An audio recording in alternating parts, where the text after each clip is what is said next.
Live TV, सच सबसे आगे। दोस्तों, मैं अब्बास हफीज हूं। आप मुझे देख रहे हैं द लाइव टीवी पर। आप सब जानते हैं कि नेपाल, चीन, पाकिस्तान, बांग्लादेश से अभी भारत की मुसीबतें कम भी नहीं हुई थीं, हमारे विवाद कहीं सुलझे भी नहीं थे कि एक और पड़ोसी देश ने हमारे खिलाफ एक बड़ा कदम उठा लिया। मोदी सरकार की विदेश नीति पर कई तरह के सवाल खड़े हो रहे हैं, लेकिन जवाब कहीं नहीं मिलेगा। दोस्तों, इतिहास में जो कभी नहीं हुआ वो मोदी सरकार में होता दिख रहा है। हमारे संबंध आसपास सब तरफ तार होते दिख रहे हैं, तार तार होते दिख रहे हैं, लेकिन सवाल पूछना पाप है। दोस्तों, भूटान ने हमारे भारत के 6000 किसानों का सिंचाई का पानी रोक दिया है, जिसके बाद किसानों की परेशानियां आसाम के एक जिले में बढ़ गई हैं। पर मोदी सरकार मौन है, मोदी सरकार खामोश है। दोस्तों, आप सब जानते हैं कि भूटान से हमारे सदियों पुराने संबंध हैं। हमारा सुख दुख का साथी है भूटान, और हमेशा हमारे साथ कंधे से कंधा मिला के खड़ा रहा है। पहली बार भूटान ने एक ऐसा कदम उठाया है जिससे भारत के लोग परेशान हुए हैं, और वो भी संभव हुआ है मोदी सरकार में।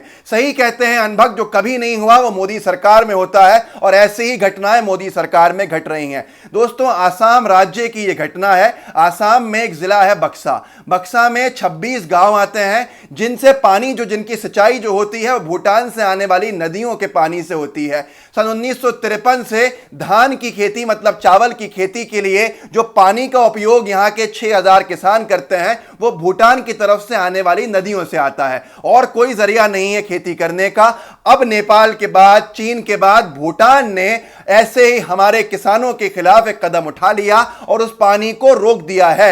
यहां पर अब भूटान से आने वाला पानी रुक गया है, और बक्सा के 26 गांवों के अंदर पानी नहीं है सिंचाई के लिए। इसलिए बक्सा के किसान, 6000 किसान सड़कों पर हैं, और भूटान के खिलाफ नारेबाजी हो रही है। यह पहली बार देखने को मिल रहा है कि हमारा किसान किसी दूसरे देश के किसी काम से परेशान है और सड़कों पर धरना प्रदर्शन कर रहा है। भूटान के खिलाफ जो किसान धरना प्रदर्शन कर रहे हैं, उनकी एक मांग केंद्र सरकार से, मोदी सरकार से भी है, और राज्य की, आसाम राज्य की भाजपा सरकार से भी है। वहां के किसानों का कहना है कि जल्द से जल्द मोदी सरकार और राज्य की भाजपा सरकार हस्तक्षेप करे और भूटान से पानी छुड़वाए, नहीं तो हम चावल की, धान की खेती नहीं कर पाएंगे, हम कहां जाएंगे।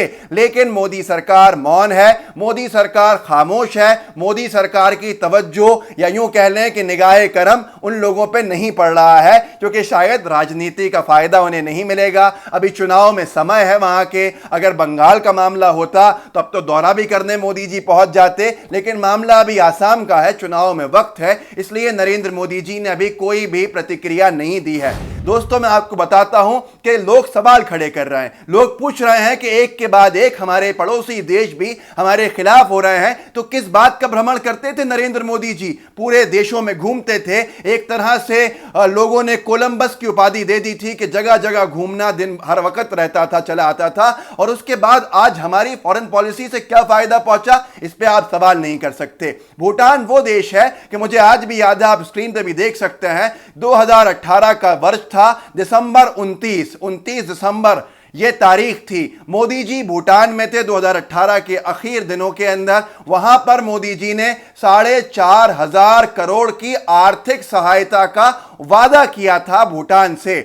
आज ये सिला मिला है मोदी जी की विदेश नीति का। आज ये सिला मिला है उन 4500 करोड़ रुपए की आर्थिक सहायता के वादे का, कि हमारा किसान, 6000 किसान परेशान हो गया, उसको खेती करना मुश्किल हो गया, बोनी करना मुश्किल हो गया, और मोदी सरकार की फॉरेन पॉलिसी पे आप सवाल नहीं पूछ सकते हैं। अब यहां पर आपको खुद मालूम है कि विदेश नीति का क्या हाल है। चीन के मामले में किस तरह से डाइवर्ट करने की कोशिश की जा रही है।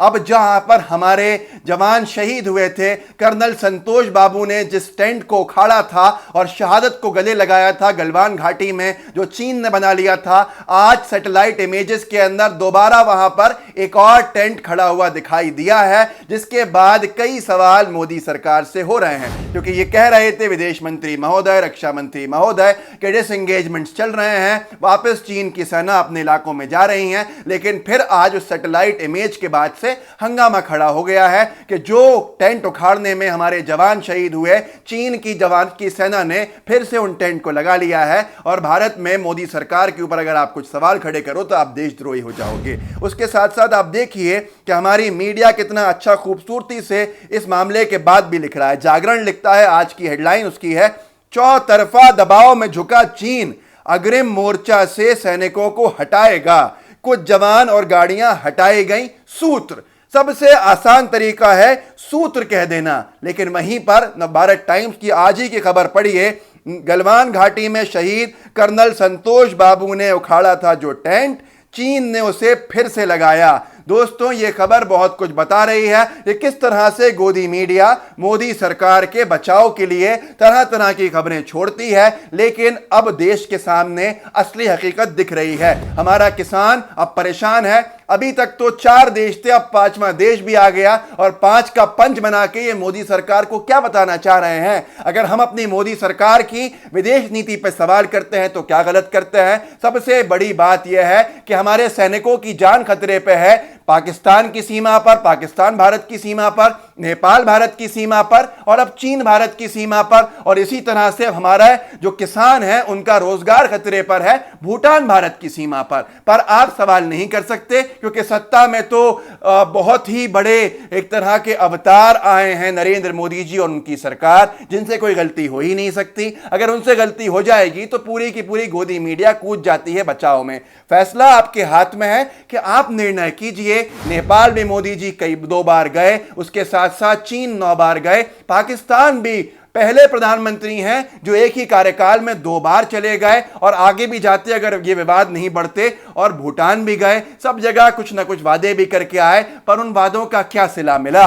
अमेरिका को कुछ दिया, चीन को कुछ दिया, जापान को मेट्रो दी, इसी तरह से भूटान को 4,500 करोड़ के आर्थिक मदद का वादा किया। पर आज हम कहां खड़े हैं? हमारे जवान 20 शहीद हो गए हैं, लाल आंखें हम दिखा नहीं पा रहे हैं। मोदी सरकार कहते थे लाल आंखें दिखाएंगे, वो लाल आंखें नेपाल दिखाने लगा हमको। वहीं पर नेपाल ने साफ साफ मना कर दिया है कि बिहार के और उसकी सीमा पर जो डैम बना है वो उसकी मरम्मत नहीं करने देगा, जिसकी वजह से नेपाल के कई इलाके, भारत के कई इलाके, बिहार के कई इलाके डूब में आ जाएंगे नेपाल की इस हिमाकत की वजह से। पर मोदी सरकार मौन है। वहां बैराज के ऊपर अगर काम नहीं हुआ, इंजीनियर्स को जाने नेपाल ने नहीं दिया, तो मुसीबत खड़ी हो जाएगी। नीतीश बाबू और उनके मंत्री जाके दौरा करके आ रहे हैं, लेकिन समाधान नहीं निकल रहा। कौन जिम्मेदार है इस विदेश नीति का? कौन जिम्मेदार है इन विदेश के संबंधों के तार तार होने का? मोदी जी विपक्ष में आके बहुत चिल्लाते थे, पर आज वो खामोश हैं। पूरी भाजपा खामोश है और ये पूछती है कि पहले का बताएं, पहले क्या हुआ था। हम कब तक हम जो है पिछले जो जमाना है उसमें जीते रहेंगे? आज का जो दौर है इस पे सवाल कब करेंगे? कब आज के वर्तमान पे सवाल करेंगे और कब भविष्य पे सवाल करेंगे? सवाल पूछना एक तरह से पाप हो गया है मोदी सरकार की, क्योंकि उसमें एक तरह से पूरी कलई उतर जाती है और आपके सामने इनकी हकीकत आ जाती है। दोस्तों, ये वीडियो सही लगा हो तो शेयर कीजिएगा, चैनल को सब्सक्राइब कीजिएगा, लाइव टीवी का बेल आइकन जरूर दबाइएगा। जय हिंद, जय भारत। लाइव टीवी, सच सबसे आगे।